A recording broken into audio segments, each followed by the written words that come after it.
I'll bet a sleepy girl somewhere in the world closed her eyes last night and suddenly found herself twirling hand in hand, ballroom dancing with the love of her life.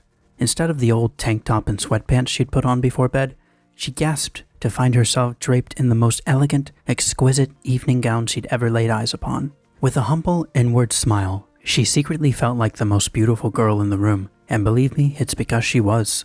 She was slightly hesitant at first because everything felt a bit fuzzy, and she wasn't exactly sure who this mysterious admirer was dancing opposite her, but it was both unmistakably and innately obvious that this handsome boy in his striking tuxedo was the one. She couldn't explain it, but deep down she knew she was dancing with the man of her dreams. He smiled down at her, and her knees instantly went weak as a myriad of butterflies threatened to explode from her chest. She couldn't explain what was happening. She could only feel it. The atmosphere was glistening, and the moment was so enchanting, she didn't even try not to blush. There was something delightfully familiar about this Moonlighters duet, this prince and princess swirling and swaying in time with the orchestra.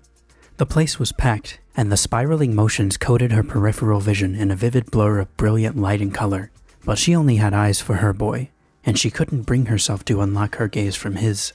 They waltzed and whirled for hours, it seemed, until she observed a roguish grin sweep across his face before he winked and swept her through an empty doorway and out into the night air.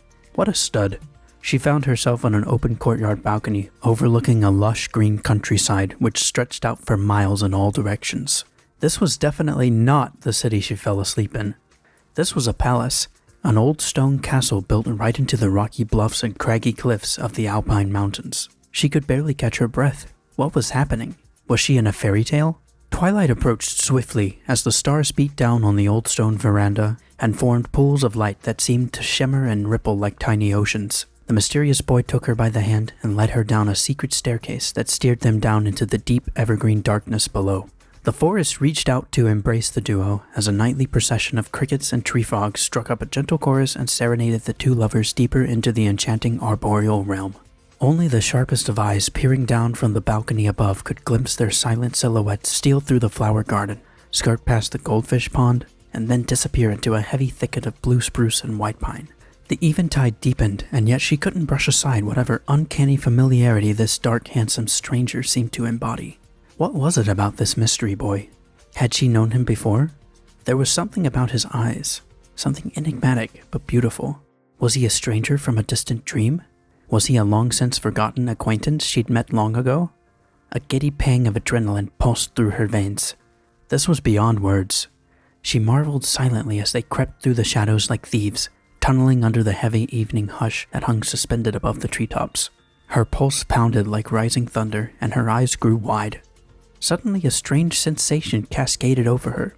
She felt as though she were made for this moment.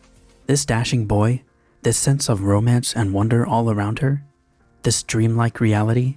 She squeezed the boy's hand and felt him squeeze back. She'd never felt so alive. They pressed on into the thick undergrowth until at last the forest seemed to step aside, and there, in the center of a small clearing, they beheld the yawning mouth of a crystal cavern. The sudden sight struck her with goosebumps, but not the kind you get when something frightens you, for this was real, genuine exhilaration. Her cheeks flushed with excitement. The jagged halo of rocks protruding from the hillside reminded her of a skeletal shark mouth, something you'd find in a museum or a high school science room. What was in this cavern? What was it doing here? How deep did it plunge? Where did it lead? Suddenly the boy turned and smiled at her as if to say, "Shall we?" before motioning to the cave. Before she could answer, he leaned down and kissed her, and in that instant everything slowed down, and she felt as though she could hear the stars overhead flicker and pop with supercharged electricity. The cloudy overcast pulled back, and an endless celestial sky opened up above them. The world seemed to burst with energy and light.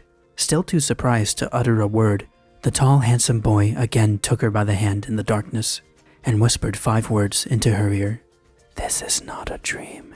And then, hand in hand, they stepped into the black unknown, ready for anything. The ground heaved and gave way as the mighty sound of rushing wings split the silence like thunder, and suddenly they were falling. She felt as though she'd stepped into another world in which gravity had no grip over her. The forest above, the castle in the bluffs, and the deep green countryside all seemed to uproot and plunge into the blackness after them, as the great shark's mouth swallowed them whole. She felt like screaming, but not from panic or foreboding, rather a joyful, giddy shout of pure bliss. Everything was beautiful, and she was perfectly happy in this frozen moment, lost in an unknown world where above all else, she felt what it was like to experience total and overwhelming joy. She closed her eyes and tasted the moment. So this was what falling in love felt like. When she opened her eyes again, she found herself back at home in her bedroom. Everything exactly as she'd left it, except for the wide smile on her face and the racing of her heartbeat.